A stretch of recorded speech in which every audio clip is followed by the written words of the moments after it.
परम तपस्वी शौभरी जी एक बार यमुना जल में डुबकी लगाकर तपस्या कर रहे थे, जल को स्तंभित करके। देख लो, ऐसे ऐसे महात्माओं को माया आकर्षित कर लेती है। अपने लोग तो एक डुबकी लगा के 1 मिनट भी नहीं रुक सकते, वो समाधि लगा लेते थे।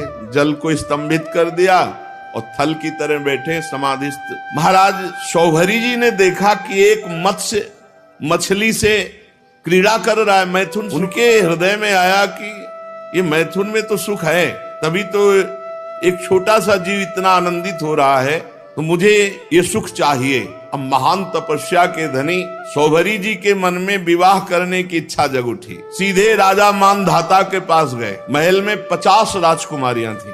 कहा कि एक भिक्षा में मुझे दो, मैं ब्याह करूंगा। अब बड़ी समस्या, शरीर से गंध आ रही, मछली जैसी, जल में समाधिस्थ, हड्डी हड्डी दिखाई दे रही। कौन राजकुमारी इनको पसंद करेगी? तो राजा ने कहा कि ब्राह्मण आपको जो कन्या पसंद कर ले उसे स्वीकार कर लो। शौभरी जी ने राजा मानधाता का अभिप्राय समझा कि तुम मुझे बूढ़े समझकर, कुरूप समझकर ऐसा बोले हो ना।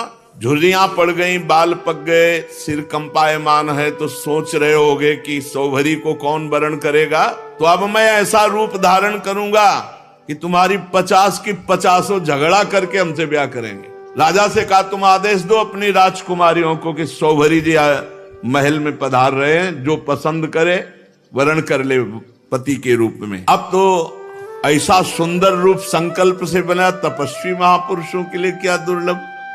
देख लो, कामना जागृत हुई तो भजन का प्रयोग कहां होने लगा। ऐसा रूप की देवांगनाएं लालायित हो जाएं। शौभरी जी ने अंतःपुर में प्रवेश किया और वहां राजा का दूत पहले ही बोला कि राजकुमारियों, परम तपस्वी शौभरी जी पधार रहे हैं, जो पति रूप में वरण करना चाहे वो वरण कर लें। फिर तो 50 कन्या दौड़ पड़ी शौभरी जी के रूप को देखकर। इतना सुंदर रूप, सबने अपना पति बना लिया। शौभरी जी ने कहा चिंता, 50 चलो, 50 के साथ ब्याह करेंगे। अब वो कन्याएं तो बहुत सुखी हो गई, इतने सामर्थ्यशाली महात्मा पति के रूप में प्राप्त हुए हैं। एक दूसरे से कलह करने लगी और एक दूसरे से कहने लगी ये तुम्हारे योग्य नहीं, मेरे योग्य हैं। ऋग्वेदी शौभरी जी ने कहा 50 के योग्य है, चलो। और अपनी तपस्या के प्रभाव से नई सृष्टि की, महल, उपवन, नगर, सबकी रचना यमुना किनारे की। सौगंधिक पुष्पों के बगीचे, परिपूर्ण कमलों से सरोवर, बगीचों में बहुत सुंदर सुंदर स्थान, महल, बहुमूल्य सैया, आसन, वस्त्र, आभूषण, स्नान, सुस्वादु भोजन, पुष्पमाला, दास दासियां सब प्रकट कर दी तपस्या से। जैसे राजा की बिरुदावली का बखान करते सूत मागध बद्दीजन, वैसे ही पूरा सब वैभव। जब 50 से ब्याह करके चल रहे थे तो मानधाता को लग रहा था कि भोजन की व्यवस्था कैसे होगी। तो कहा कल यमुना किनारे आ जाना। तो सप्त द्वीपवती पृथ्वी के स्वामी मानधाता जी ने जब शौभरी जी के तप का प्रभाव देखा तो आश्चर्यचकित हो गए। उनके पास भी वो भोग सामग्री नहीं थी जो शौभरी जी के पास थी। तपस्या, उनका ये गर्व जाता रहा कि मैं सार्वभौम सम्राट हूं। शौभरी जी गृहस्थी के सुख में रम गए, अपने निरोग इंद्रियों से विषयों का सेवन किया। पर विषय सेवन से कभी काम तृप्ति थोड़ी होती, जैसे घी की बूंदों से आग तो और लपट बढ़ती है, ऐसे ही उनका असंतोष बढ़ा भोगों का। 50 राजकुमारियां, वैभव, सब सुख। ऋग्वेदाचार्य शौभरी जी एक दिन यमुना जी के तट पर बैठे और विचार किया कि अरे एक क्षण का कुसंग, मछली के एक क्षण के कुसंग से मेरी ये स्थिति हो गई कि मैंने सारी तपस्या खो दी केवल भोगों के लिए। अरे मैं तो बड़ा तपस्वी संयमी था, ये मुझसे चूक कैसे हो गई? ये मेरा अधा पतन तो देखो। मैं दीर्घ काल से अपने ब्रह्म तेज को अक्षुण्ण रख रहा था, परंतु जल के भीतर विहार करती हुई एक मछली के संसर्ग से मेरा ब्रह्म तेज नष्ट हो गया। अतः देखो, मैं पहले एकांत में अकेले तपस्या में संलग्न था, फिर मछली का मैथुन देखा। मोबाइल में गलत दृश्य देखने वाले कैसे संभल सकते हैं? जब मछली की क्रीड़ा देखकर एक महात्मा 50 ब्याह करता है, तो तुम मनुष्य की क्रीड़ा देखोगे सर्च करके, गंदी गंदी बातें देखोगे, इधर उधर की नाटक नौटंकी देखोगे, तुम भजन करोगे? ये बहुत बड़ी कलयुग की कुचाल है मोबाइल। इसलिए मैं पहले एकांत में अकेले तपस्या में संलग्न था। मछली की मैथुन क्रीड़ा देखकर 50 विवाह किए, फिर संतान से 5000 हो गई। कहां अकेला और कहां 5000 के बीच में। विषयों में सत्य बुद्धि होने से माया ने मेरी बुद्धि का हरण कर लिया। अब तो लोक परलोक की इतनी कामनाएं, मैं पार नहीं पा रहा। कहां अकेला भगवत चिंतन कर रहे थे, कहां 50 पत्नी, फिर 5000 संतान, फिर उनके ब्याह बर, फिर उनके, कहां मैं फंस गया। ऐसा ज्ञान होने पर तत्काल विरक्त हुए और सन्यास पुनः लिया और वन को चले गए। अपने पति को ही सर्वस्व मानने वाली उन पत्नियों ने एकांत वन में भगवत चिंतन करते हुए शरीर छोड़ा। और शौभरी जी ने बड़ी घोर तपस्या की, शरीर को सुखा दिया और परमात्मा में लीन कर दिया। परीक्षित, जैसे ज्वालाएं अग्नि की शांत हो जाती हैं, वैसे ही उनकी 50 पत्नियां शौभरी जी के चरण चिंतन करके उत्तम गति को प्राप्त हुई, भगवद आराधना करके उत्तम गति को प्राप्त हुई। तो शौभरी जी के पावन चरित्र से ये शिक्षा लेनी चाहिए कि किसी भी जीव को मैथुन करते हुए कदापि नहीं देखना चाहिए। एक बार दृष्टि जाए, दोबारा दृष्टि ना जाए, उसका चिंतन ना होने पावे। नहीं तो साधक के मन में स्फुरना, फिर संकल्प और फिर क्रिया। इसलिए स्फुरना में ही रौंद दो। इतना नाम उच्च कोटि से जपने लगो कि स्फुरना ही समाप्त हो जाए, संकल्प बनने ही ना पावे। श्री सुखदेव जी महाराज कहते, परीक्षित, मैं वर्णन कर चुका हूं कि मानधाता के पुत्रों में सबसे श्रेष्ठ अम्बरीश जी थे। उनके दादा युवनाश्व ने उन्हें पुत्र रूप में स्वीकार कर लिया। उनका पुत्र युवनाश्व का हारित मानधाता के वंश में 3 अवान्तर गोत्रों के प्रवर्तक हुए। नागों ने अपनी बहन नर्मदा का विवाह पुरुकुत्स से कर दिया। नागराज वासुकी की आज्ञा से नर्मदा अपने पति को रसातल में ले गई और वहां भगवान की शक्ति से संपन्न होकर पुरुकुत्स ने वध करने योग्य गंधर्वों को मार डाला। इस पर नागराज ने प्रसन्न होकर पुरुकुत्स को वर दिया कि जो इस प्रसंग का स्मरण करेगा उसे सर्पों से कोई भय नहीं रह जाएगा। राजा पुरुकुत्स का पुत्र त्रिशदस्य था, उसके पुत्र हुए अनरण्य, अनरण्य के हर्यश्व, उसके अरुण और अरुण के त्रिबंधन, त्रिबंधन के पुत्र सत्यव्रत हुए। यही सत्यव्रत त्रिशंकु के नाम से विख्यात हुए। यद्यपि त्रिशंकु अपने पिता और गुरु के शाप से चांडाल हो गए थे, परंतु विश्वामित्र जी के प्रभाव से सशरीर स्वर्ग चले गए। जब देवताओं ने देखा अनाधिकारी तप के बल से स्वर्ग भेजा गया, तो वहां से ढकेल दिया और वे नीचे को सिर किए हुए गिर पड़े। परंतु विश्वामित्र जी के तपोबल से वो आकाश में ही स्थित है। न स्वर्ग मिला, न ये लोग बीच में टंगे हुए हैं। त्रिशंकु जी वे अब भी आकाश में लटके हुए हैं। त्रिशंकु के पुत्र थे हरिश्चंद्र जी। उनके लिए विश्वामित्र और वशिष्ठ एक दूसरे को शाप देकर पक्षी हो गए और बहुत वर्षों तक लड़ते रहे। हरिश्चंद्र के कोई संतान न थी, इससे वो बहुत उदास रहा करते थे। नारद जी के उपदेश से वे वरुण देवता की शरण में गए, उनसे प्रार्थना की कि प्रभु मुझे पुत्र प्राप्त हो। महाराज, मेरे वीर पुत्र होगा तो मैं उसी से आपका यजन करूंगा। वरुण देवता ने कहा ठीक है। तब वरुण की कृपा से हरिश्चंद्र के रोहित नाम का पुत्र हुआ। पुत्र होते ही वरुण ने आकर कहा, हरिश्चंद्र तुम्हें पुत्र प्राप्त हो गया, अब इसके द्वारा मेरा यज्ञ करो। हरिश्चंद्र ने कहा, जब आपका ये रोहित 10 दिन से अधिक का हो जाएगा तब यज्ञ योग्य होगा। 10 दिन बीतने पर वरुण जी ने आकर के आप मेरा यज्ञ करो। हरिश्चंद्र जी ने कहा, जब आपका ये रोहित मुंह में दांत निकल आएंगे तब यज्ञ के योग्य होगा। दांत उगाने पर वरुण देवता ने कहा, अब तो दांत निकल आए, मेरा यज्ञ करो। हरिश्चंद्र ने कहा, जब इसके दूध के दांत गिर जाएंगे तब ये यज्ञ के योग होगा। जब दूध के दांत गिर गए तो वरुण देवता ने कहा, अब तो मेरा यज्ञ करो। हरिश्चंद्र ने कहा, जब दोबारा दांत आ जाएंगे तब ये यज्ञ के योग्य होगा। दांतों के उगाने पर वरुण ने कहा, मेरा यज्ञ करो। हरिश्चंद्र ने कहा, महाराज, क्षत्रिय राजकुमार तब यज्ञ के योग्य होता है जब वो कवच धारण करने लगे। राजा हरिश्चंद्र पुत्र के प्रेम से ऐसा टालते रहे। उनका हृदय पुत्र प्रेम में जकड़ा हुआ था। जो जो समय बताते वरुण देवता उसी की बाट देखते।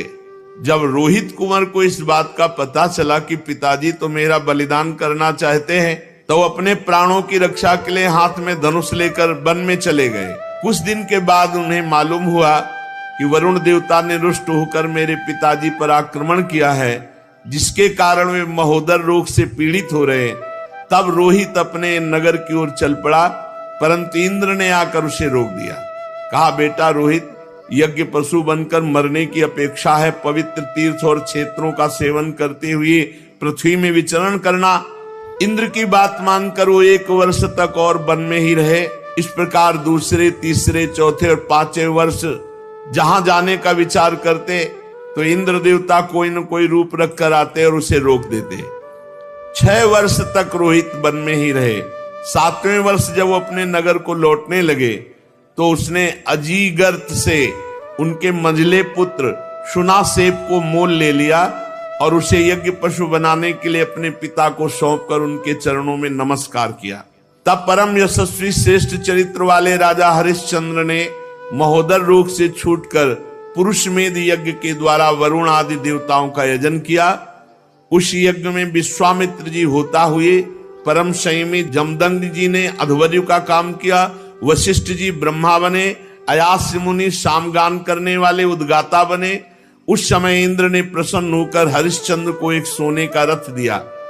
आगे चलकर मैं शुनासेप का महात्म वर्णन करूंगा।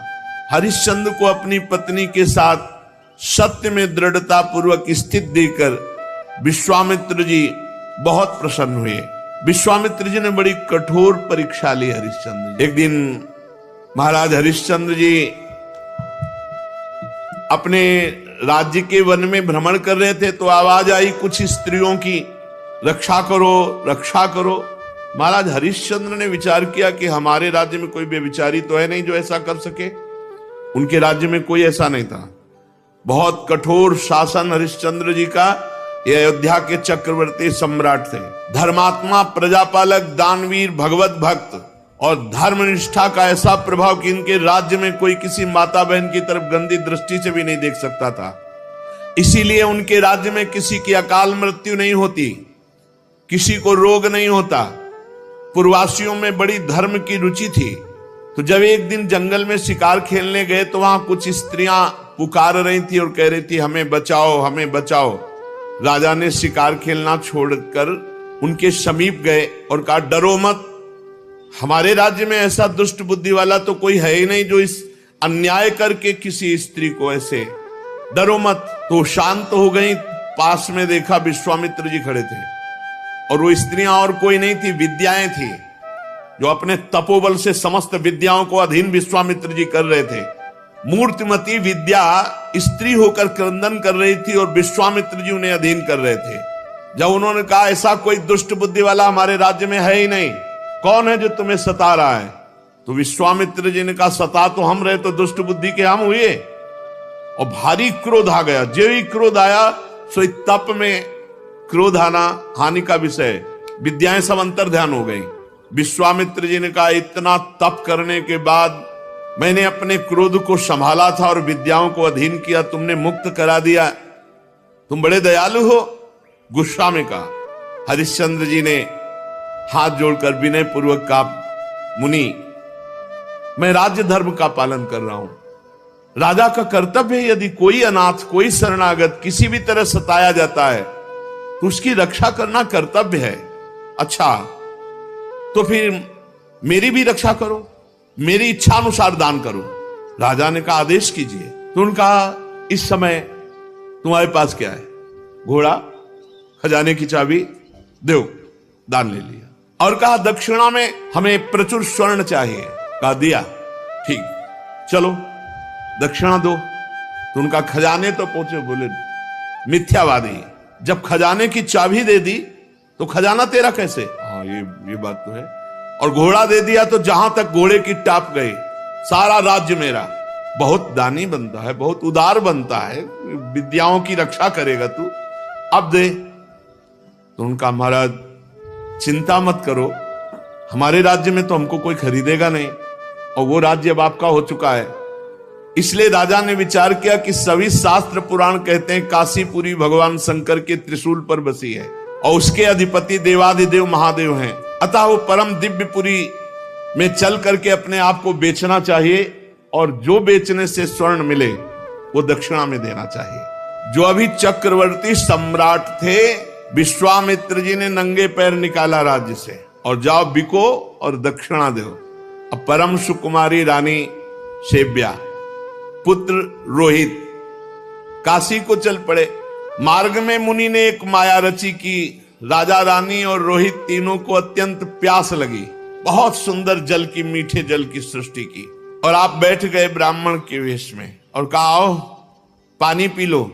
बहुत आग्रह किया। राजा ने कहा मैंने मुनि को दान दिया है, दान की पूर्णता दक्षिणा से होती, जब तक दक्षिणा नहीं दे लूंगा पानी नहीं पीऊंगा। ऐसा कह के राजा आगे बढ़ गए।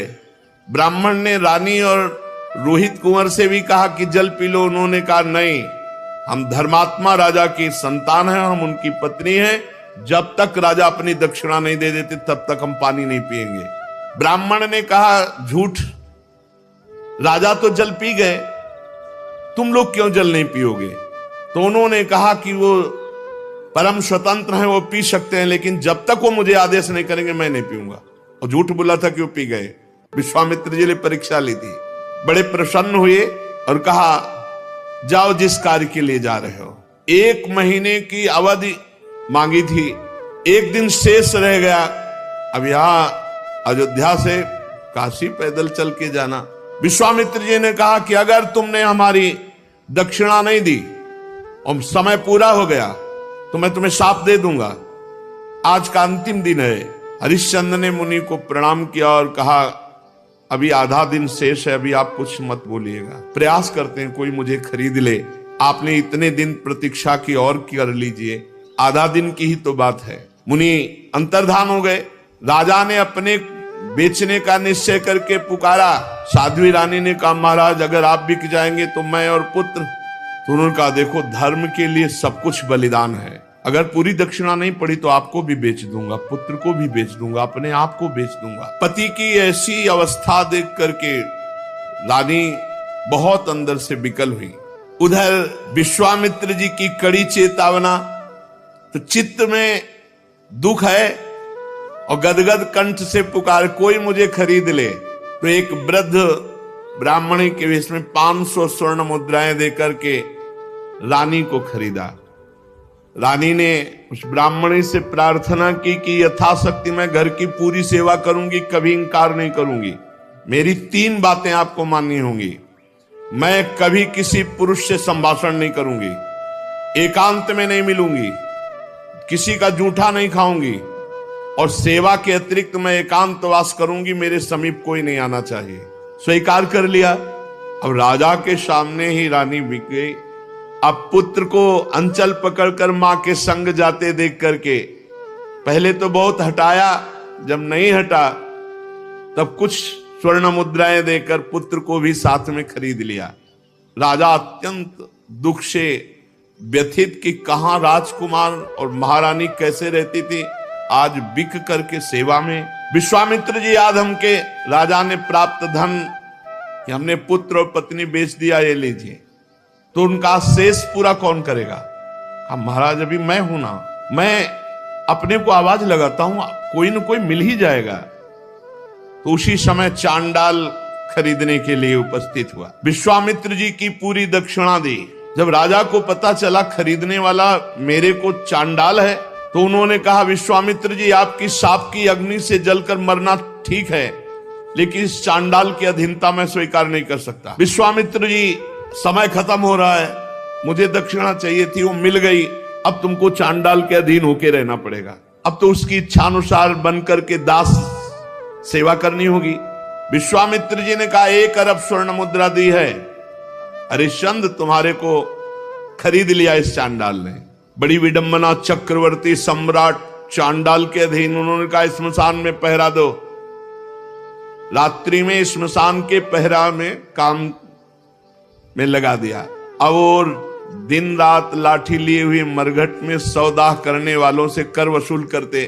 जहां सैकड़ों दासियां सेवा में रहती थी, वहां महारानी दासी बन करके ब्राह्मणी के यहाँ सेवा में झाड़ू लगाना, घर लीपना, जल भरना, ये सब। और राजकुमार रोहित को भी सेवा दी गई थी, पुष्प चयन करके लाओ। विश्वामित्र जी को इतने पे भी संतोष नहीं हुआ। चांडाल की आज्ञा से नादों में जल भरते थे और विश्वामित्र जी उन नादों को फोड़ देते। जब जल बह जाता तो चांडाल आकर बहुत तिरस्कार करता हरिश्चंद्र का, हाथ जोड़े सर झुकाए खड़े रहते हरिश्चंद्र। एक दिन पुष्प चयन करने के लिए संध्या के समय राजकुमार रोहित गया तो वहां सर्प ने डस लिया, तत्काल प्राणांत हो गया बालक का। अब महारानी जिस पुत्र का मुख देखकर जीवित थी, वह पुत्र विधाता ने छीन लिया। दुख पे अपार दुख। रात्रि का घोर अंधकार, आकाश में मेघ आच्छन्न है। अकेली पुत्र के शव को लोग लेकर रोती हुई जा रहे हैं, वहां कोई साथ नहीं, कोई ब्राह्मणी साथ नहीं है। श्मशान में पहुंची, हरिश्चंद्र जी ने देखा, रे ये हालत हमारी पत्नी की धर्म के लिए, लेकिन मैं जब भिक्षुका हूं तो अपने धर्म से नहीं हटूंगा। रानी विवश में ही रात में शव लेकर श्मशान जब गई तो वहां बहुत जोर के रोती हुई हरिश्चंद्र से कहा कि तुम्हारा पुत्र पधार गया है, सर्प ने काट लिया है। हरिश्चंद्र बोले, श्मशान के स्वामी का पहले कर दो, फिर आपके लिए बिक गई हूं, आपके लिए बिकी हूं पुत्र के सहित। तो पुत्र पधार गया है, हमसे कह रहे हो कर दो, कहां से दूं, क्या है हमारे पास। अयोध्या नरेश चक्रवर्ती सम्राट महाराज हरिश्चंद्र वज्रपात मानो हो गया हो, लेकिन हिले नहीं, अपने धर्म में रहे। उन्होंने कहा कि तुम कल्पना भी नहीं कर सकती हो कि हरिश्चंद्र का हृदय इस समय कैसा है। देवी, आज्ञा का पालन अपने स्वामी को कर दिए बिना यहां हम सौदाह या प्रवाह नहीं होने देंगे।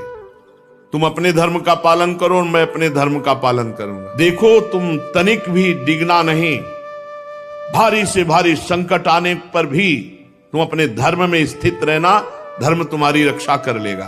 सौ ढकने के लिए कोई वस्त्र तो था नहीं, तो अपने जो शरीर में वस्त्र था उसके पहला ही टुकड़ा करके लपेट कर लाई थी।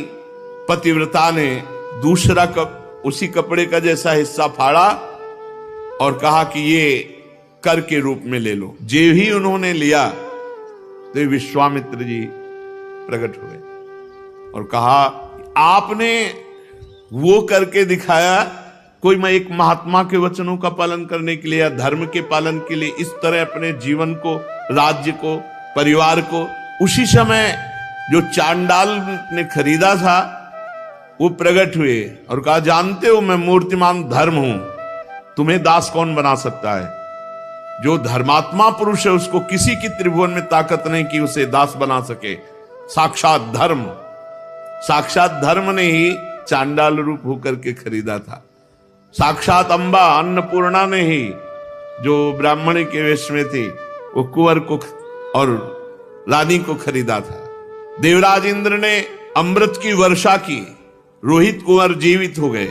विश्वामित्र जी ने कहा, ये अपनी चाबी पकड़ो और ये लगाम घोड़े, जाओ तुम्हारी जय हो, तुम माया पर विजय प्राप्त कर चुके हो। देवराज ने कहा कि अब तुम्हें मृत्युलोक का राज्य करने की जरूरत नहीं, सशरीर स्वर्ग की यात्रा करो। हरिश्चंद्र ने कहा, नहीं, मर्यादा है, धर्म कहता है तो पहले यहां हम तप के द्वारा शरीर छोड़ेंगे, फिर जो भगवान गति देंगे। अयोध्या में पुनः महाराज हरिश्चंद्र जी आए, प्रजा जय जयकार करती हुई बहुत सुख में निमग्न हुई। सत्यात् परो धर्मः, सत्य से बढ़कर कोई परम धर्म नहीं, और जो धर्म का पालन करने के लिए कष्ट सहता है उसकी सदैव विजय होती है। ऐसे महाराज त्रिशंकु के पुत्र हरिश्चंद्र जी। राधा वल्लभ श्री हरिवंश अगर आप अंत तक देख रहे हैं तो धन्यवाद। जितने भी लोग देख रहे हैं लाइक शेयर सब्सक्राइब जरूर कीजिए। अगर आपको ये दिव्य तथा देवी भागवतिक लीला में संतों के और भक्तों के चरित्र पसंद आते हैं तो लाइक शेयर सब्सक्राइब करके कमेंट में राधे राधे जरूर लिखे। सभी लोगों को राधे राधे। जिनका यश सत्य के लिए विस्तार को प्राप्त होगा। शेष चर्चा के श्री राधा वल्लभ लाल की।